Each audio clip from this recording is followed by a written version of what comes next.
Pertama, siapkan 500 gram tepung ketan. Sebelumnya tepung ketannya ini sudah saya rendam kurang lebih selama 3 jam. Lalu siapkan 300 ml santan kekentalan sedang, tambahkan 1 sendok teh garam, aduk sampai tercampur merata. Tuang santan ke dalam ketan. Ini diaduk-aduk sampai santannya merata ke seluruh ketan. Selanjutnya siapkan loyang, tambahkan 1 lembar daun pandan, tuang ketan ke dalam loyang. Kemudian ini diratakan terlebih dahulu.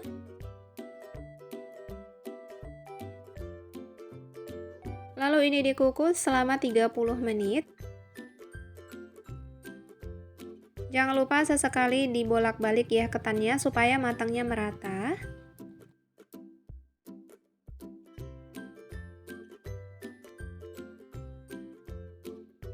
Setelah 30 menit dikukus, ini ketannya sudah matang, bisa dimatikan api kompornya dan siap untuk diangkat. Selanjutnya siapkan loyang, lapisi menggunakan daun pisang, kemudian olesi menggunakan minyak goreng. Tujuannya supaya nanti nggak lengket ya adonannya. Untuk loyangnya di sini saya pakai ukuran 20 x 20. Masukkan ketan yang sudah dikukus ke dalam loyang.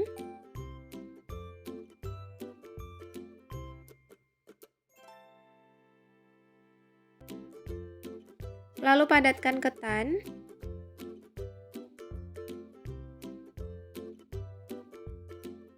Ini ditekan-tekan sampai benar-benar padat ya, supaya adonan basahnya nanti nggak rembes ke bawah. Nah, ini sudah padat, boleh disisihkan dulu. Selanjutnya pecahkan 4 butir telur, 1 sendok teh garam, 200 gram gula pasir, 200 ml jus pandan, ini saya ambil dari 7 lembar daun pandan yang di blender. Lalu tambahkan 500 ml santan. Aduk sampai tercampur merata.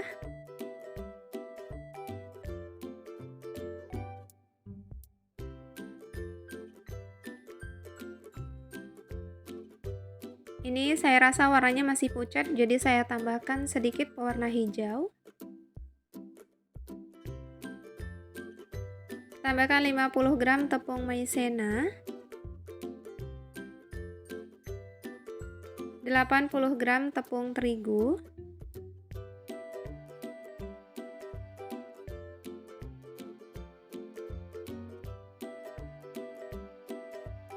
selanjutnya siapkan wajan, masukkan adonan ke dalam wajan. Ini saya masukkannya sambil disaring. Nah, jadi masih banyak tepung yang bergerindil ya, jadi saya saring seperti ini.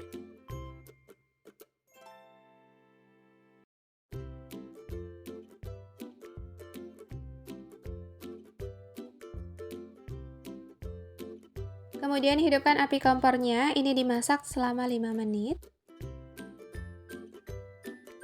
Nggak perlu sampai mendidih ya, cukup sampai 5 menit aja mengental seperti ini udah cukup, bisa dimatikan api kompornya. Dalam keadaan panas, tuang adonan ke dalam ketan.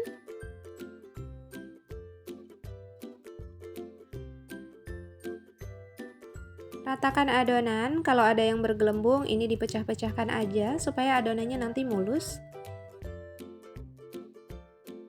Kemudian kukus kembali adonan selama 30 menit, ini dalam keadaan air yang sudah mendidih ya. Setelah kurang lebih 30-35 menit dikukus, ini kuenya udah matang, siap untuk diangkat. Setelah dikeluarkan dari dalam kukusan, ini boleh didiamkan dulu sampai adonannya dingin, supaya nanti lebih mudah saat mengeluarkannya. Karena kalau masih dalam keadaan panas seperti ini, takut nanti adonannya jadi hancur. Jadi ini didiamkan dulu ya. Nah, ini adonannya setelah saya diamkan kurang lebih hampir 2 jam. Ini adonannya mau saya keluarkan dari dalam loyang. Sebelum dikeluarkan boleh disisir dulu bagian pinggirannya supaya lebih mudah saat mengeluarkannya.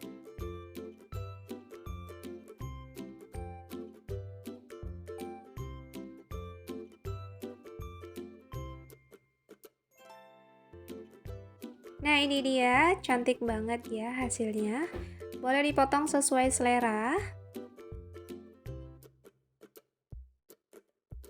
Nah, ini ini dia kue talam pandannya, rasanya ini enak banget, lembut dan gurih. Srikaya pandannya ini berasa lembut, pulutnya ini berasa gurih, ini perpaduan yang enak banget, recommended banget ya untuk dicobain di rumah. Selamat mencoba dari resep yang saya bagikan, semoga video ini bermanfaat. Sampai jumpa di video saya selanjutnya. Jangan lupa di like, komen, dan subscribe channel YouTube Dapur Yulia. Tekan tombol loncengnya juga, supaya saya terus semakin bersemangat untuk buat video-video terbaru lainnya. Wassalamualaikum, bye-bye. Hai semuanya, assalamualaikum. Di video kali ini Dapur Yulia membuat lapis tapioka. Ini lapisnya lembut, kenyal, dan lentur banget ya, bisa dilihat. Langsung aja ya teman-teman, simak videonya sampai selesai. Pertama, siapkan 1500 ml santan, 2 lembar daun pandan, 480 gram gula pasir, 1 sendok teh garam.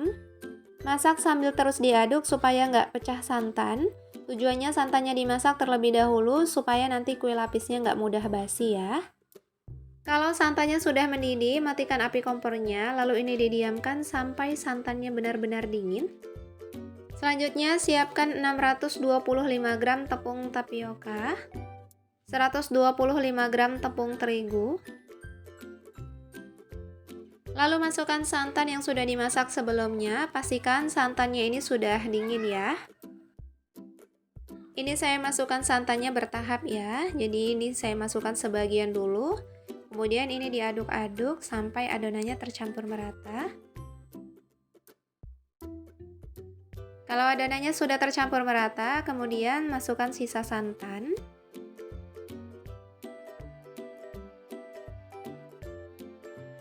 Selanjutnya bagi adonan menjadi 3 bagian.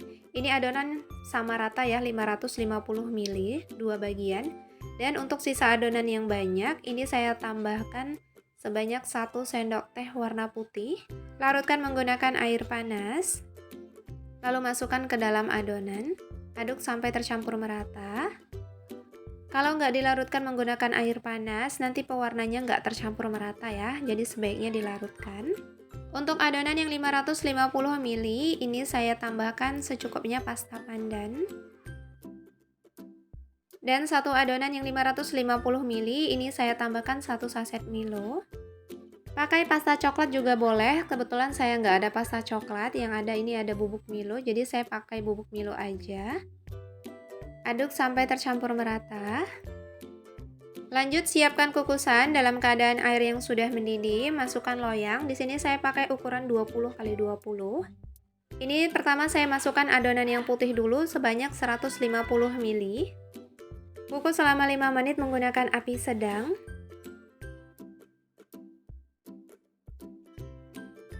Setelah adonannya 5 menit dikukus, kemudian timpa kembali menggunakan adonan selanjutnya. Ini saya timpa menggunakan adonan yang Milo sebanyak 150 ml. Kukus kembali selama 5 menit. Dan setelah 5 menit baru timpa kembali menggunakan adonan yang pandan. Lakukan hingga selesai, jadi per adonan ini dikukus selama 5 menit dan per layernya sebanyak 150 ml ya.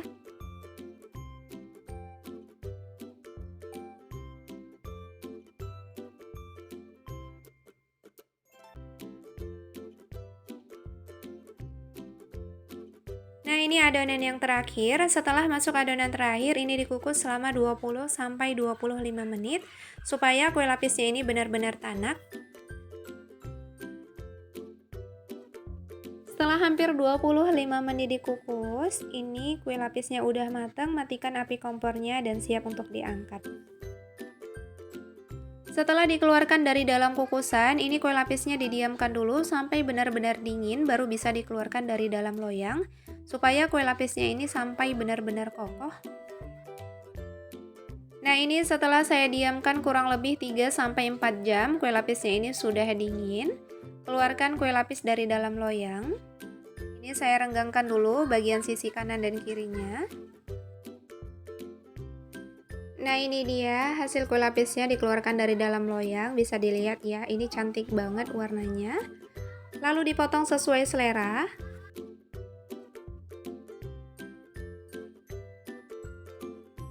Warnanya ini cantik banget, teksturnya lentur. Nah, ini bisa dilihat ya, lentur banget. Kemudian ini dipotong kecil-kecil, untuk besar ukurannya ini bisa disesuaikan dengan selera masing-masing ya.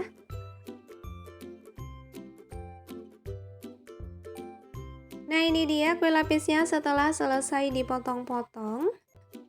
Bisa dilihat ini kue lapisnya lentur banget ya. Rasanya ini enak banget, lembut, kenyal, dan manisnya juga pas. Bisa dilihat per layernya ini menempel satu dengan yang lainnya tapi nggak lengket ya. Ini enak banget, cocok untuk dijadikan ide jualan, untuk cemilan di rumah juga cocok banget. Selamat mencoba dari resep yang saya bagikan, semoga video ini bermanfaat. Sampai jumpa di video saya selanjutnya. Jangan lupa di like, komen, dan subscribe channel YouTube Dapur Yulia. Tekan tombol loncengnya juga, supaya saya terus semakin bersemangat untuk buat video-video terbaru lainnya. Wassalamualaikum, bye-bye.